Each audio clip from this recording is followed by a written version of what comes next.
Area 7. Ambuya mukalonga ndikambaona ninga nisobwe, segulu mukalewa ndikambaona ninga bringadera. Lero ndarawira kuzondiwa na galuma yango mai, lero ndativuma kuingiwa na chinthu chango mai. Kunja kudanesa segulu mukalonga, kunja kudashupa segulu mukalewa. Ndarawira ine yaya, ndarawira ine, ndarawira ine yaya, ndarawira ine, kunja kulibesha bwino, ndarawira ine, kunja kulibesha bwino, ndarawira ine, ndarawira ine yaya, ndarawira ine, ndarawira ine yaya, ndarawira ine, kunja kulibesha bwino, ndarawira ine, kunja kulibesha bwino, ndarawira ine.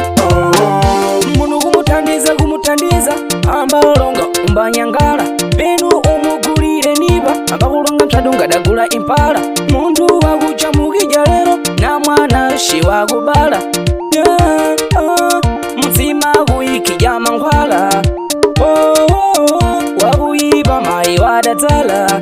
Tinango ungatona zili bwino kutondokala, ale yakumutandiza para adzakulonge kuipa, ale yakumutandiza para adzakulonge mane. Ndarawira ine yaya, ndarawira ine, ndarawira ine yaya, ndarawira ine, kunja kulibesha bwino, ndarawira ine, kunja kulibesha bwino, ndarawira ine, ndarawira ine yaya, ndarawira ine, ndarawira ine yaya, ndarawira ine, kunja kulibesha bwino, ndarawira ine, kunja kulibesha bwino, ndarawira ine. Muzari pofu na familia wabaro wangu ndilimanu ndugembaye muzigaye bararimwe mukalimuchiziwa barari muntu muganchirira za bwino za wiba sempre mwe bamorengani wiba basi.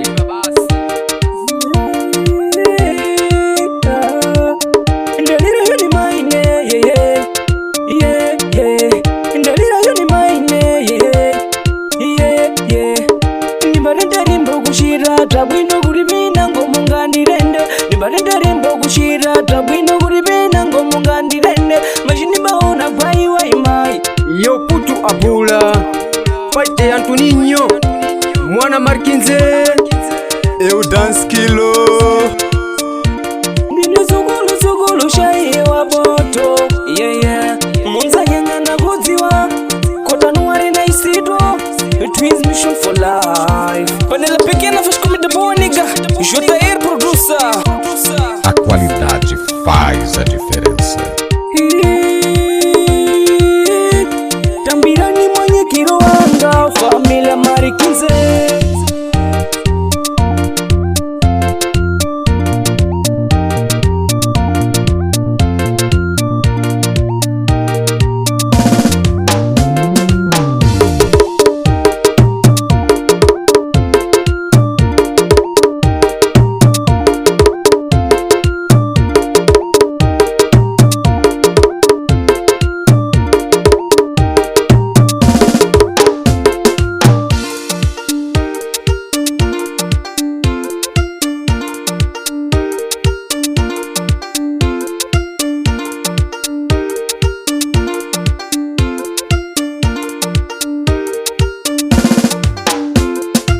Ndarawira ine yaya, ndarawira ine, ndarawira ine yaya, ndarawira ine, kunja kulibesha bwino, ndarawira ine, kunja kulibesha bwino, ndarawira ine, ndarawira ine yaya, ndarawira ine, ndarawira ine yaya, ndarawira ine, kunja kulibesha bwino, ndarawira ine, kunja kulibesha bwino, ndarawira